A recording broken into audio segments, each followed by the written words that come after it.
Bickley and Murata Mornings. Arizona Sports. The local sports leader. Bickley Blast.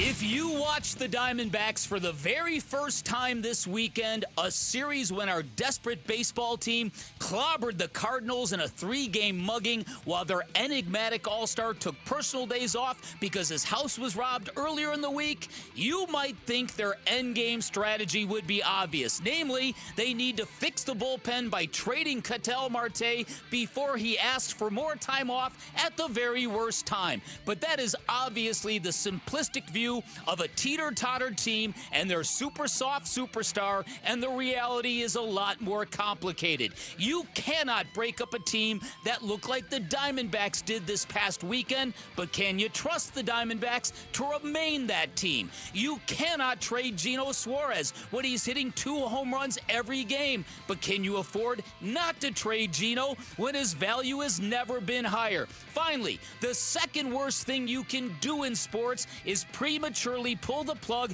on a team with real playoff pedigree.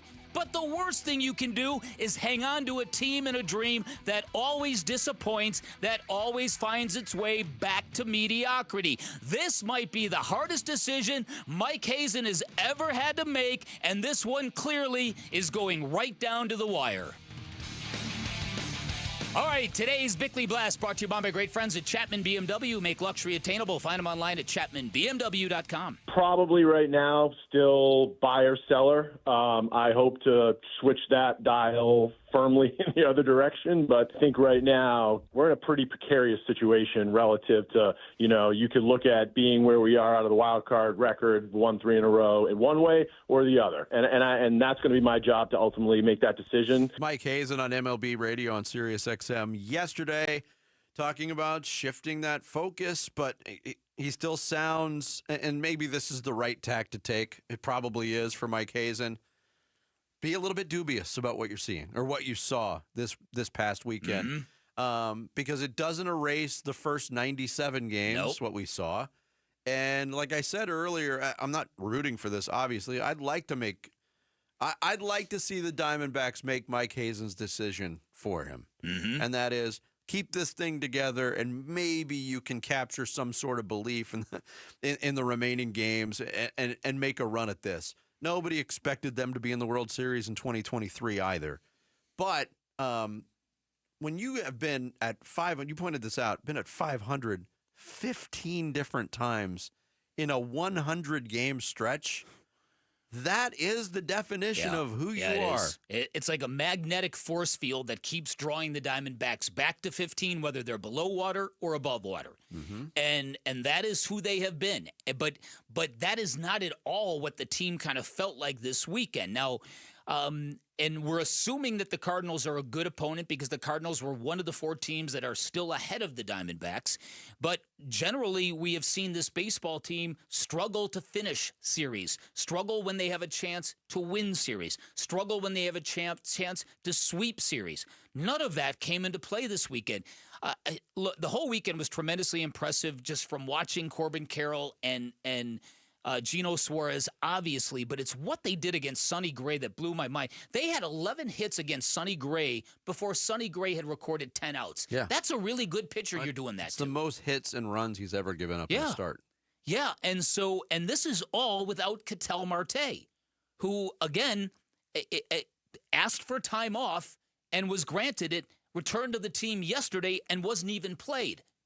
Wasn't even put in the lineup. So who knows what's going on behind the scenes internally with this guy and the discussions and the frustrations. How could you not be? I mean, the public stance from the Diamondbacks and Torey Lovullo has been the face of this. Hey, we're going to stand by our guy. We're going to love him. We're going to support him. You know the routine, what he says. But that's Torey. Look. That's not everybody. I guarantee you. Regardless of this shift to the ultra player-friendly franchise, was what the Diamondbacks are in my mind, there's still competition going on. There's still highly competitive individuals.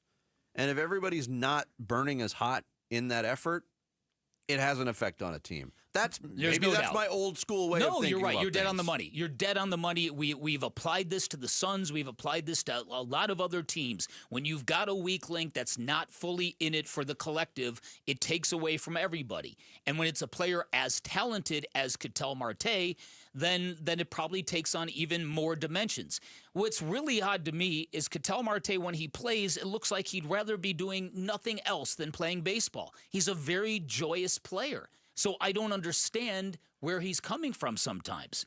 Like I said, asking for a day off in the final week of the season, I can tell you from talking to people, that sent shockwaves through the organization. I heard it right there. There you go. It did. Is that It the did. shockwave sound Yeah. effect? Wow. Because it's not what a great player does. And the same thing, with all due respect to what Ketel Marte has gone through with somebody robbing his house. This is an inanimate object. This is a house. And you're talking about rejoining a baseball team 3 days later to begin a crucial stretch of baseball. We're already talking about it. You wonder what the conversation would be if they had lost 2 of those 3 games or got swept or something like that. You know what I mean? Well, it played out where it became less of a big deal because they won without We him. talked about it last Monday. They won that last game in Anaheim without Ketel Marte. And they were fortunate to win that game, because to hear your manager say, yeah, he asked for a day out because the All-Star game's really important to him. Well, yesterday should have been important to him too as well. If they lose that game, it's much louder. Then they follow it up with a sweep. No, I'm not going to say nobody's talking about it, because we are right now. People are noticing. There's no doubt about it. And it's past the point of frustration for some. He said he was DHing today, right? You think he's back in the lineup tomorrow? I'm DHing. With a smirk, like, "Oh, I'm back." Yeah. And again, But is there injury related to it? That he said it like that, I'm DHing? Not currently, but again, there's, like I said earlier, it's another example of apparently easing him back into action. And that has to stress out a team, especially when a team has goals, and because this is a recurring thing. Yeah. Now, what is good about this is that, unlike earlier in the season, their other superstars, Suarez and Carroll, stepped up in his absence and sort of carried the team through these 3 games. Yeah, Suarez had a remarkable weekend again. 4 home runs, back-to-back 2 home run games. He leads the National League in home runs. He's behind only Cal Raleigh and Aaron Judge in that category right It's now. unbelievable. Here he was yesterday after the game about sending a message to the rest of the league. Obviously, yes. It's something we want to try make a hard decision for them. I think everybody feel happy where we are right now, and we back to play 500, and that's a good message for everybody. Not only for me or Merrill or whatever, but for everybody. We want to stay each other and try win games and put everything hard to everybody. I think we got a chance. There's a lot of games left, and now with this series sweep, it's a good message for everybody. Jeff Passan from ESPN updated his list of the top 50 trade candidates in Major League Baseball heading to the deadline. Number 1 on that list, Eugenio Suarez of the Diamondbacks. Chance of trade, he's still listed at 90%. Man. Talks about him being in a contract year. Best fits Yankees, Cubs, Mariners, Brewers, Tigers, and Giants. The other 3 candidates for the Diamondbacks right now ranked 12th, 13th, and 14th. Gallen, 12. He's got a 60% chance of trade. Merrill Kelly, 13th, 70% chance. Josh Naylor, 14th with a 70% chance. Look, nobody wants to hear this, especially Sammy. But you could make a strong argument that you have to trade Geno Suarez, especially if you're not planning on paying him next year. Those teams better be ready to give up the farm. Is all I'm saying. Literally. At least a couple acres of it. Exactly. And Their I farm understand, system. and I understand the contract and all this, but he's arguably a top 7 baseball player in the MLB. I have never seen anybody become the subject of intense trade rumors and respond like Geno Suarez has. Generally, the distractions, the idea of being sent to a different club, generally it diminishes the player. And he's doing just the exact opposite, man. It's funny. I had a text exchange with my nephew who's a big Yankees fan. He said, all right, this was Saturday. All right. How about Yankees give up Jason Dominguez, Oswaldo Peraza, and Clark Schmidt for Suarez and Gallen? Let's get this deal done. And I said, nope, Need a top 10 prospect, too. Suarez is ridiculous. He says, you're so damn needy. That's funny. I said, the That's pretty Martian good. Dominguez used to be. He can be again. I was like, nope, we need more. He's like, ruthless.